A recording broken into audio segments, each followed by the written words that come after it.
Hey, everybody, and welcome to a new episode of the Awaken Together podcast. I'm Kat, I'm Jen.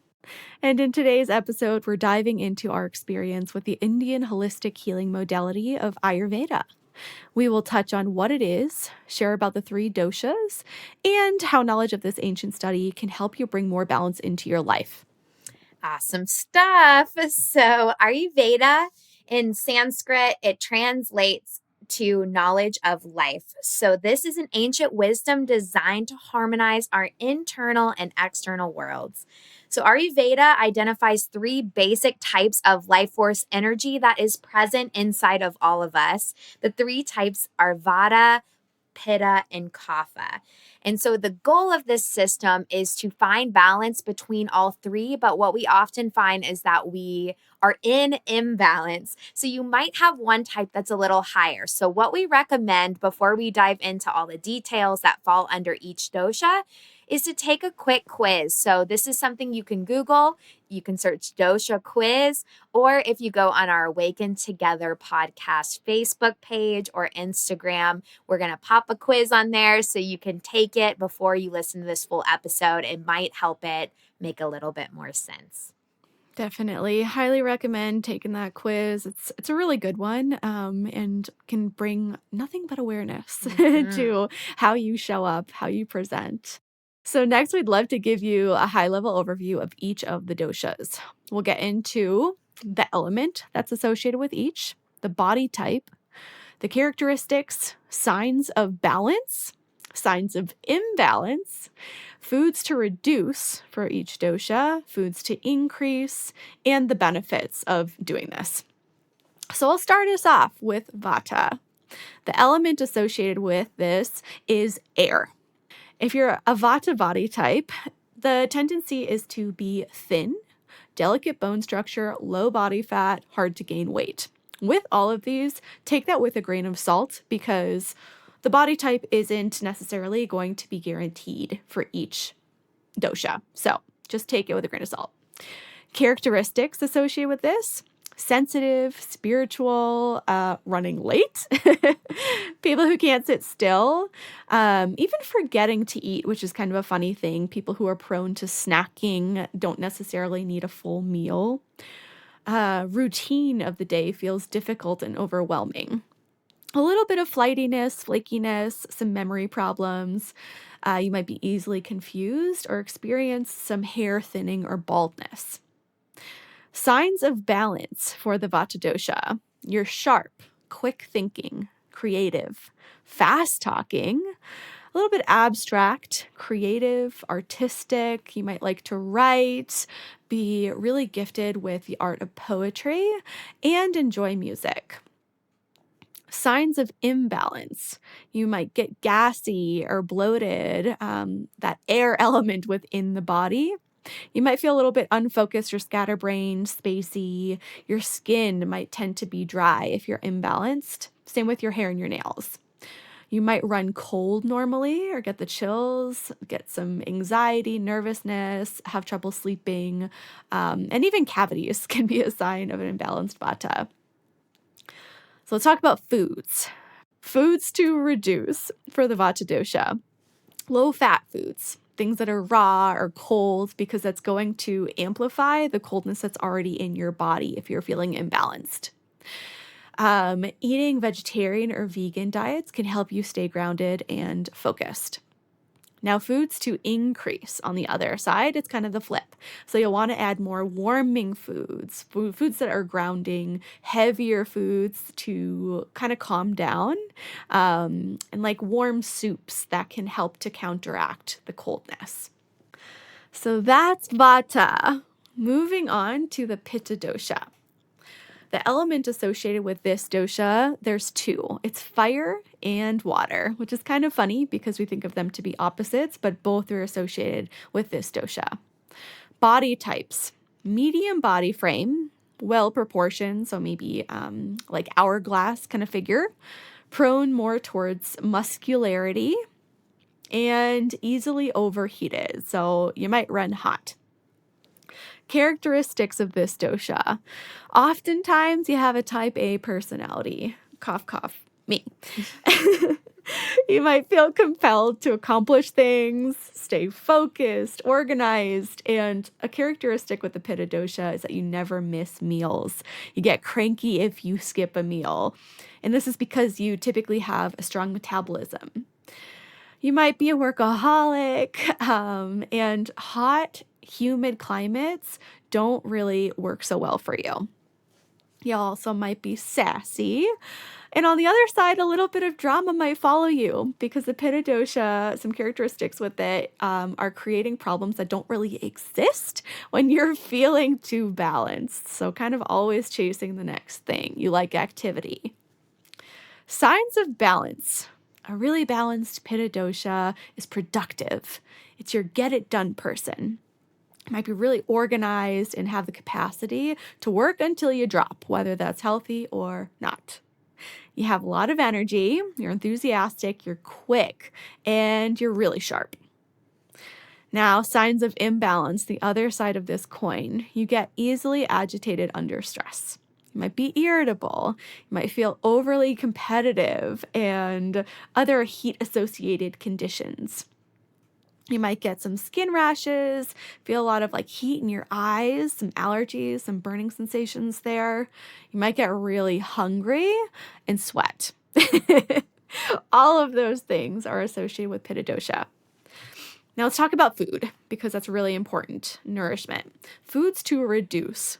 We're already hot as Pittas, so excessive spices and red meat you want to take down a notch. On the other side, foods to increase, like sweet and bitter foods.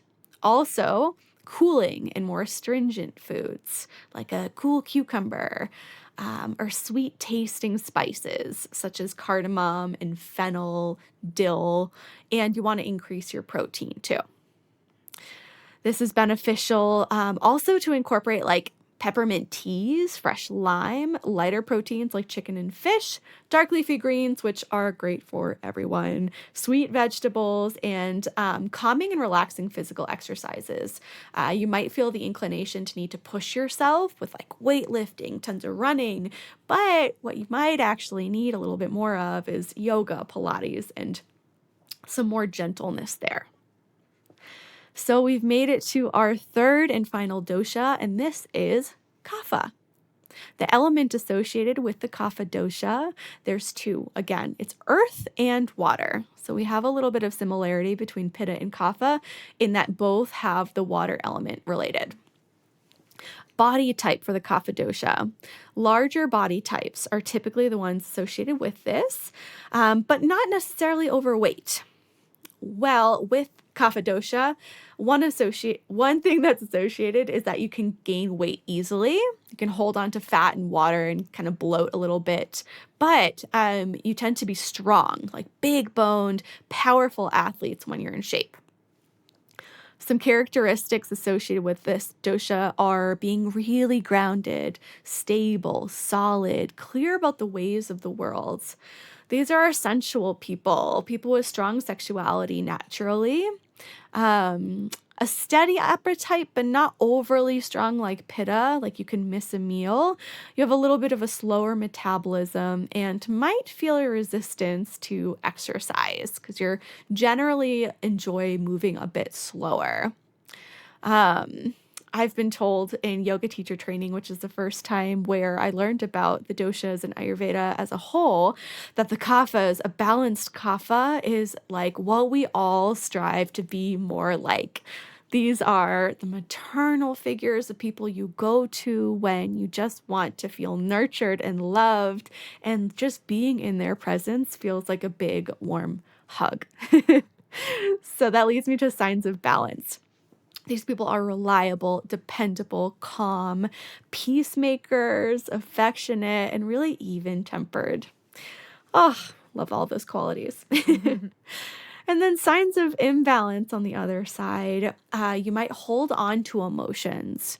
It's kind of like Eeyore. That's always what I think of for the kapha dosha. So you might be a little bit more lethargic, ho-hum, sleeping too much. You might have a tendency to feel a bit more depressed or lack enthusiasm in everyday life. feeling a bit just dull, sluggish, overweight, and even congestion is associated with this dosha. Now, foods to reduce really high fat foods, the fatty proteins, and dairy, because this dosha tends to get really mucousy. And dairy is associated with making that worse, kind of like exacerbating that mucus production. You want to also reduce gluten based grains, red meats, and starchy vegetables.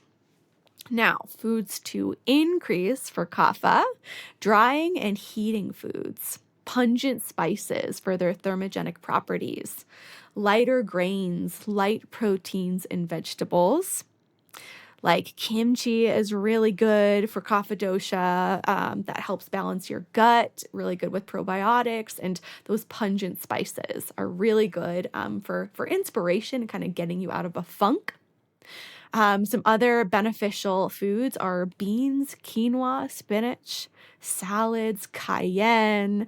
And some other things that you could do in your life to benefit you are body image affirmations, cardiovascular exercises, and just loving the body that you have, practicing that act of self acceptance. So, woo, that was a lot. I know. Jen, I want to turn it over to you. I want to hear about your dosha and your experience with them. Yes, thank you, Kat, for all that information. So I hope you guys can go back and take notes and kind of look at all those awesome facts on how you can work within your own dosha. So we said before, you're wanting a balance between all three, but it's very common to have one that overrides. And a good way to think of it is, as well as using the notes that Kat just shared to help with pacifying or reducing if you were high on one, it's good to look at it either as pacifying whatever one is the highest for you or also increasing the two opposite ones. So it's really good to get familiar with what qualities fall under each, because I often find that what used to be very true for me also has shifted a lot as I've worked on it. I took the quiz recently, actually, Kat, because I shared a lot of this at my virtual retreat, and I was so much more balanced than what I remember when I first took the test and looked into all of this for the first time. So I was That's also awesome. exposed to it in teacher training. And I remember getting a quiz and taking it, and I was super high Vata. And I think that's kind of obvious when you hang out with me anyway. I'm like speedy quick. I'm very quick in my speech and very quick in the way I move. I do not sit still. I forget to eat all the time if I am not aware of it. That happens all the time. I've also blamed my ADHD and my heavy Gemini in my birth chart. But it's all there. It's all connected. And yeah, I was very high Vata and on my quiz. So I went home and I started researching more things that Vadas eat. And she had mentioned that there's foods for each of them. And I read a list of common foods that increase Vata. So the foods that you would also be eating if you are high Vata. And I eat the entire checklist. So I love cold foods. I love crunchy foods. And I would literally eat raw peppers like an apple. People used to comment on that all the time, like, Jennifer, what in the hell are you doing? And just eating a pepper because it's quick and it's fast and it's crunchy and it was so satisfying and it didn't I didn't have to prep it, and which was faster, and I love that. And I would eat all my foods cold. Like if I had leftovers, I'd so much rather them be cold than heated up, and I just loved all that stuff. So I said, okay, well, clearly I have an imbalance. And I think heavy air probably is a reason I have so much anxiety and am unsettled. So I started working really hard on my first step to balance myself was to start eating warmer foods and more spiced foods. And I worked really hard for it for about a month. I also started, I love chewing ice and I love really cold drinks. So I also started warming all my drinks and avoiding ice altogether. And what I found after a month of doing that was that, first of all, I felt internally much calmer, but I also had oil in my hair, which my hair had always been so dry and dandruffy. And I lived in Florida.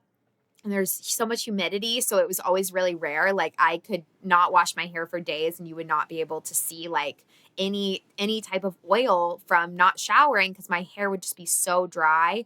And then when I also moved to Colorado, I remember my hair like the dry of Colorado on top of Jen's already baseline dry. I was like dying. So it was amazing though, because when I did focus on this system, I started becoming very convinced because I noticed a change in even the quality of my hair, which hair, digestion, how your bowels work, all of this falls into Ayurveda. So you can really see a shift in how your gut is digesting stuff, how your skin is presenting, how your hair is presenting. So it's a really cool system to look at the physical manifestations of energetic changes that occur.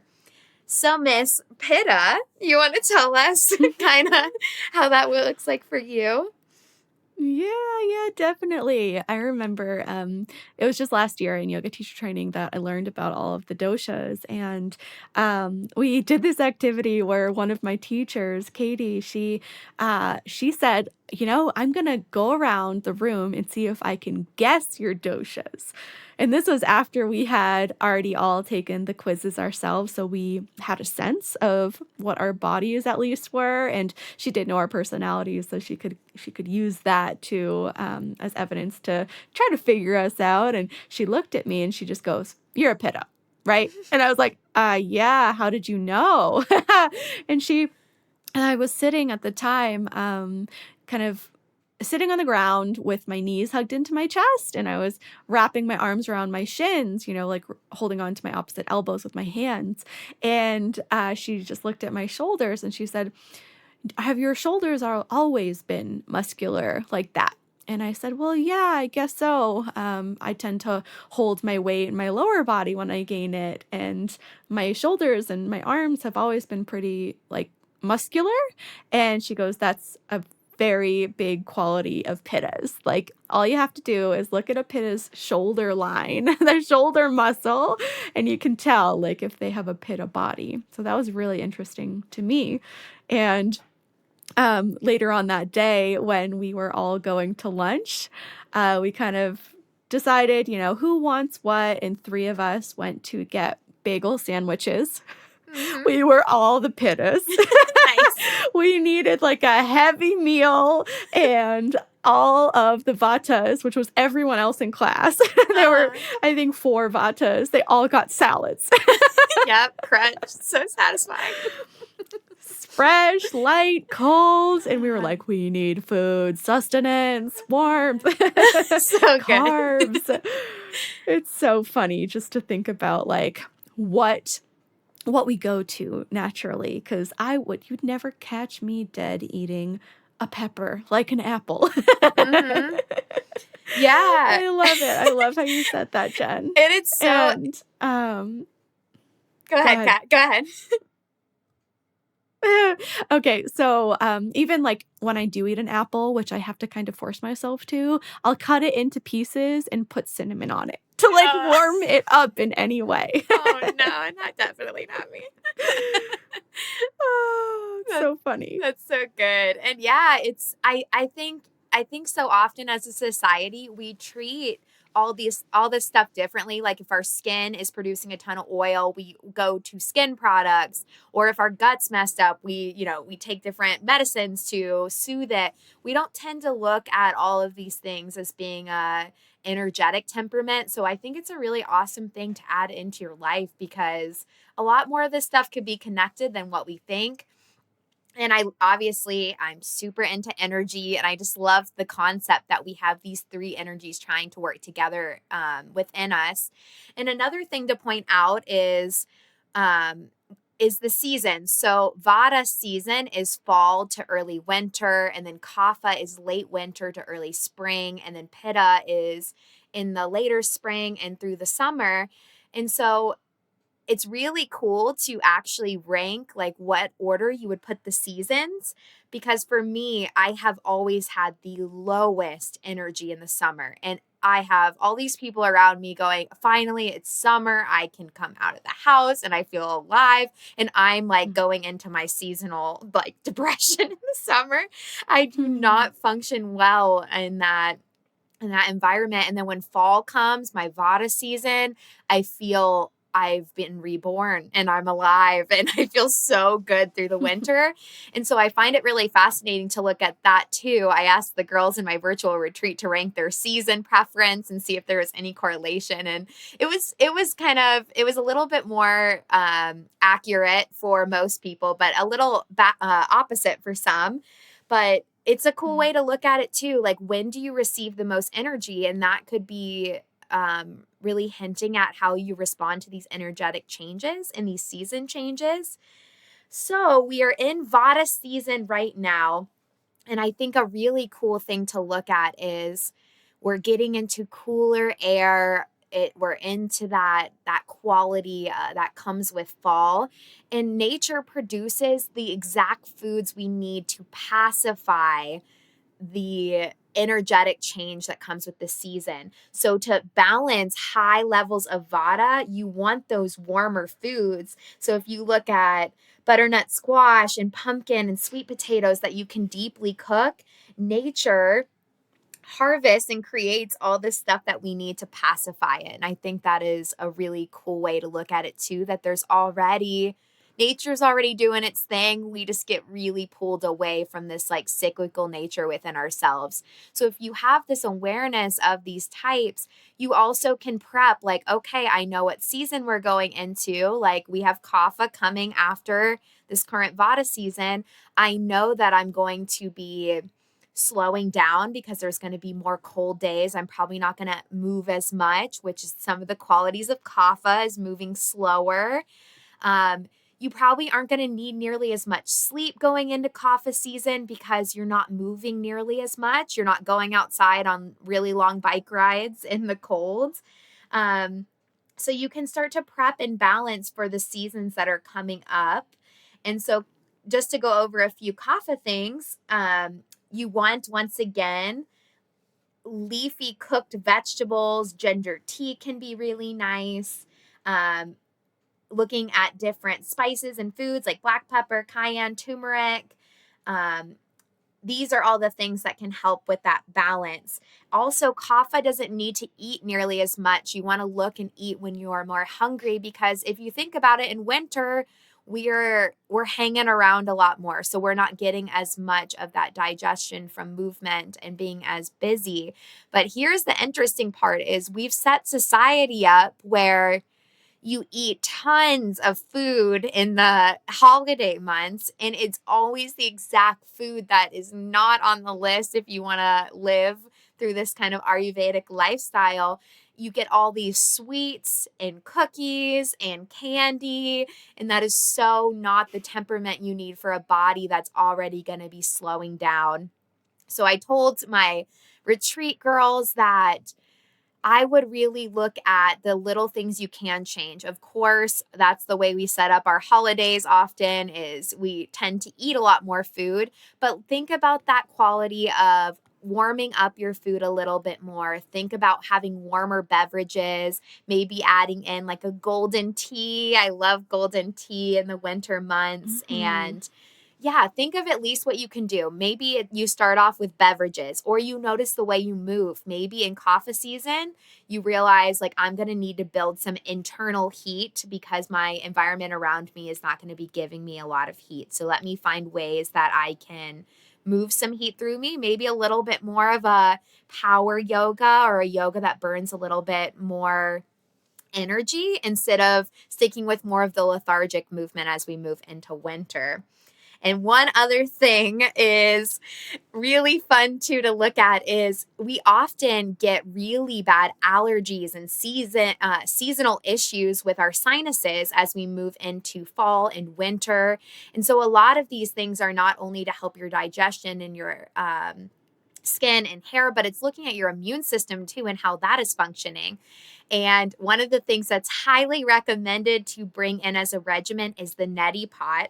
And I think some people are so scared of that neti pot. Kat said she's a little afraid of it. I'm a little intimidated. I promise though, like it's the best thing. I started doing it and I used to get sinus infections every year. And when I started, the second I start to get a little bit of a stuffy nose in the fall months, I immediately start the neti routine and I do it usually daily, sometimes every other day. And you have to lean over enough that you can breathe through your mouth so you don't drown yourself. Gotta preface that because a lot of people don't have the lean. And as I was talking this out, I had a thought one time that I made up a song for it. So I would tell my husband, I would do watch me whip and watch me neti. And I'd whip my head to the side and then put the neti pot out and then have all the snot coming out and then keep going with the song. And he'd just stare at me like, oh my gosh, I love my wife. That's what I know he's thinking. What a lovely wife Oh I my have. gosh. And so I I love have it my so much, the visual of that. It's it perfect. needs to be recorded. And yeah, so you It just whip your does. head to the side, you bring that neti pot right up, and you just let magic happen. And honestly, it's so Ayurvedic approved. Yes, it sure is. I think it actually, the neti pot, it came from ancient India. So Yes. they're wise beyond their years. So true. And the only other thing I kind of add in and like to preface is dry brushing, which is just taking a dry brush. There's tons of videos up on the technique to do it, but it's creating outside stimulation or outside heat because we're missing a lot of that on the inside. So that's another awesome practice to add in as we go into the more winter and late fall months as well. All about that self-care, taking care of yourself, and what better time when you can't really go outside as much anymore because it's cooling down, and just focus on that self-love and that body image appreciation, which is so important for kapha. And Yes. one last thing to keep in mind is I know I explained the doshas as three separate entities, but we have each of them in us. And how important it is to, if you're feeling like you have an imbalanced pitta, for example, me, when I feel really fiery, when I feel just like really in my masculine, to tie it in to the energetics of that as well, to amplify either vata or kapha, depending on how I'm feeling. So, looking at them holistically, when I feel out of balance, I either feel like very competitive with myself, comparative, or really anxious and flighty and spirally. So, vata is where I go typically in imbalance. And when I feel really balanced, I feel even more in the kapha. That's where I'm able to show up for others and myself and be my most grounded, nurturing version of me. So consider that for yourself. And we have one more tip for you if you are interested in diving a little bit deeper into this study of Ayurveda. And it's a book. So it's called The Idiot's Guide to Ayurveda, and it's by Sahara Rose. This is one of her, I think this was actually her first book. She's a wonderful spiritual teacher, and she uses this practice of Ayurveda to bring balance, explain the ins and outs of the system so that you can make it really tangible and bring it into your life. Good stuff. Yeah. So Yeah. we thank you guys. Let us know what type you are. Once again, our pages is Awaken Together podcast, and we will share some resources with you on there as well. But Kat, thanks for another great talk. Oh, thank you, Jen. Just love you. I love you. See you later. Bye, friends.